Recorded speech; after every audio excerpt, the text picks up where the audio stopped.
Madam President, thank you so much for your time and your availability. Of I course. really appreciate it. So this is your first time in a leadership position and first time as Senate President. Talk to us a little bit about maybe what you're feeling going into this role. So I was lucky enough to have 4 years as whip for the caucus, which I always sort of, feel as sort of like being the pastor and sometimes the, family support for the caucus of making sure that they know when votes are happening and working with them in their districts. But I'm just so pleased to be in the Senate presidency role. And one of the things that I'm definitely keeping with me is that I was nominated by both the Republicans and the Democrats, and one ballot was cast. And I really take that as a deep, deep honor, and I think really gets to the heart of what I hope to accomplish from the rostrum, of making sure that we're looking out for all Mainers, regardless of what party they belong to and where they are in our state. Absolutely, and there are a lot of priorities on both sides of the aisle. Everyone has their own things that they're passionate about. As the Senate President, what are some of those the priorities that you're going to try to bring to the 132nd? So as a young Mainer, I think first and foremost, one of the reasons I ran for elected office was to make sure that my generation and generations coming after me had a fair shake to be able to afford to stay in Maine and really thrive in Maine. And as I've been in office and as I'm getting older, I see that it's not just my generation. It's looking at our seniors who are hoping to be able to stay in their homes as they're aging in place. It's about the fact that we are the oldest state in the nation and we don't have enough folks being able to really afford to have children and raise their children here.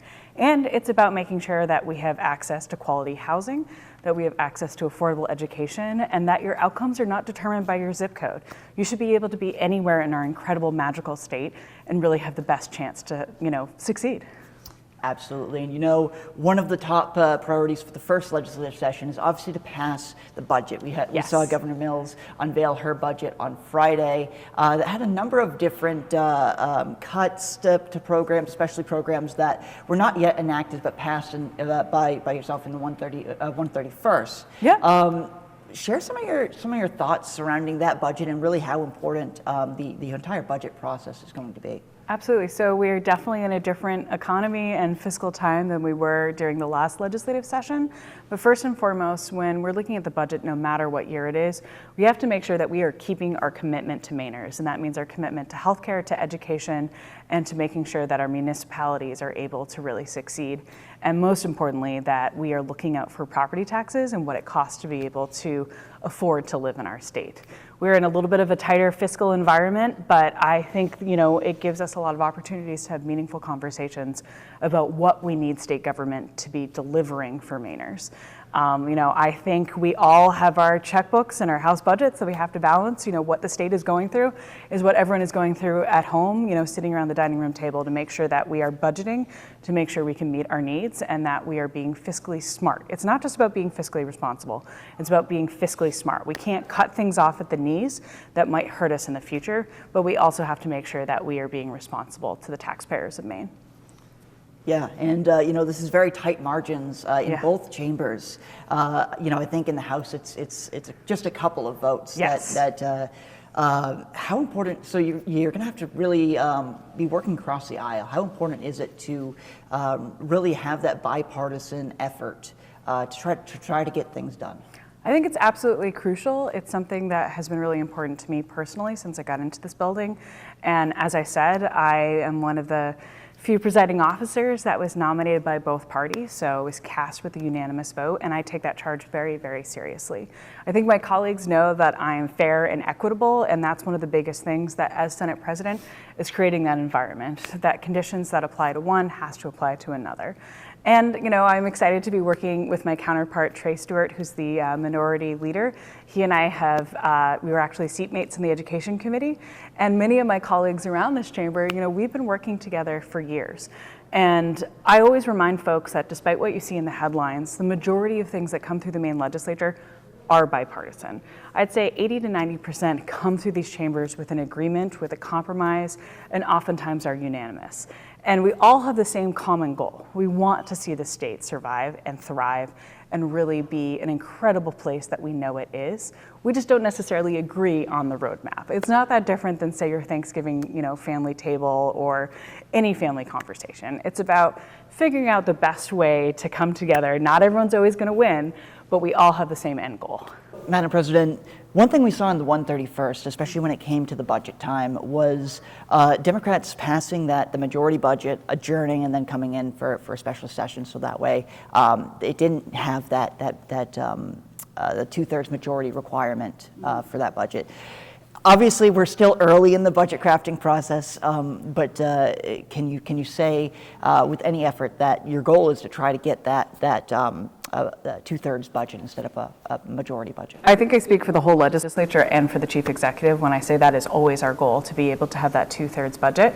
I really defer to our incredible appropriations committee made up of Democrats and Republicans. I'm excited to see them dig into the budget and really see what their chart forward is. But yeah, that's always our goal. You mentioned we're seeing a lot of our state. We're seeing financial issues as really some of the top issues facing Mainers in our state, all throughout the state, especially housing costs. Yeah. What do you think? Maybe obviously we don't have a set of bills yet for the full legislature that's been established. But what do you think are some things that could maybe be done to help with the rising housing costs? So I think we need to look at all aspects of housing. We can't just be focusing on a single family home on 1 acre. We need to have that. We need to have workforce housing. We need to also be looking at apartments. And we also need to be making sure that we are making housing that fits in the community within. You can't just copy and paste what works in California or Colorado and copy and paste it into a county in Maine.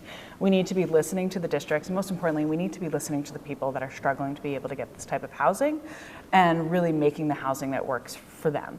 You know, I think about the fact that in my home community, the cost of housing has completely skyrocketed. Myself and my friends, you know, it's really hard to be able to stay where we love.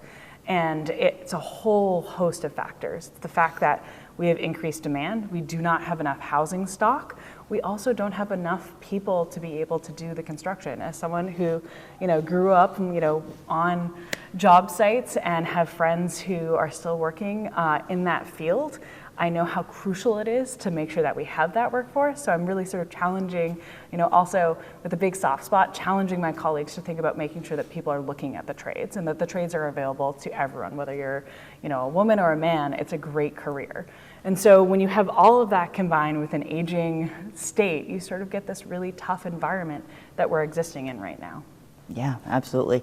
Well, I won't keep you too much longer, so I'll ask you my final question. Yeah. I always ask at the end of every interview. Is there anything you think I missed, anything we didn't cover, or anything else that you want Mainers to be aware of? I think I really want people to look around this chamber and look around their government and remember that it is the people's house. I am so honored and so excited to be at this rostrum, but my biggest thing is making sure that this chamber and this legislature is working for the Maine people. That's about making sure they're able to read bills, that they're able to contribute to the process in the committees, whether that's zooming in or having their testimony going. We are a citizens legislature, and the only way that this is all possible is with all of Maine being able to weigh in. So I want them to know that we have open doors and we're excited to work with all Mainers. Perfect. Thank you so much. Of course.